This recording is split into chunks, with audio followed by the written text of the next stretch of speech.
She is doing a demo. بتعمل لكم استعراض دلوقتي للعملية. هي بتسلم جواز قديم دلوقتي وهتستلم الجديد. Please. أول شيء تلمس الشاشة.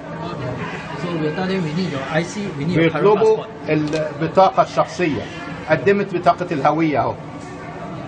وقالت لهم انتر اوكي. So right now we need them to put the IC because we will validate the IC. لازم تحط البطاقة الهوية جوه الجهاز. علشان الجهاز يتعرف عليها. Next we ask them to put the current passport. خلاص دلوقتي هتقدم الباسبور القديم.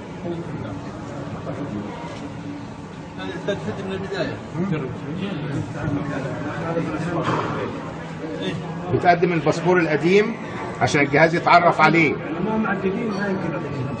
شنو ثالث طيب؟ باثنين، اول شيء البطاقة الهوية وبعدين الباسبور القديم. اهو الجهاز اشتغل. Right now we'll do a fingerprint verification. وبعد كده الاصبع الابهام علشان يتعرف عليها الجهاز ان هي صاحبة الباسبور. عشان ما وبعدين صورة يتعرف على الوجه. لا على الوجه. ها يعني في وسيلتين، اول شيء الصباع والثاني الوجه، ملامح الوجه. فنعرف ان هذا صاحب الباسبور. Storage area. Before we issue up, we will do one more round. دلوقتي الباسبور هيبداوا يحضروه في الداخل، بس قبل ما هيطلع الباسبور لازم تحط صباعك مرة ثانية. The whole transaction of this take less than 3 minutes. العملية دي بتاخد عادة في حدود 3 دقائق لحد استلام الباسبور. كيف يغذوا الجهاز بالجوازات والإقامات؟ ده سؤال تاني بقى بعد ما يخلصوا اسألهم. على عيني. حاضر. أهم شيء ستيب 1 يحطوا الجواز. حاضر يا باشا المهم نشوف بس الأول. ركز معي. ستيب 1 يحطوا الجواز صح؟ البطاقة أول شيء.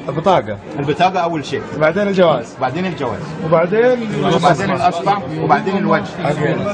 أهو بتعمل تاني الصباع. سوري. هذا قاعد تصور فيديو. اوكي ادي الباسبور اهو طلع اهو. اهو الباسبور هيطلع من هنا. شوف اهو. نيو. خلاص واتلغى القديم. وانسحب لما ينسحب معاه. هتحتفظ بيه. ما عندهم بتحتفظ بيه عادي. اتكنسل. هذا الجديد خلاص. لا مغلفين اللي تبعي. هذا اوه فيري جود. الجديد طلع اهو. القديم ما تقدرش تستعمله خلاص لانه الغي. الغي خلاص.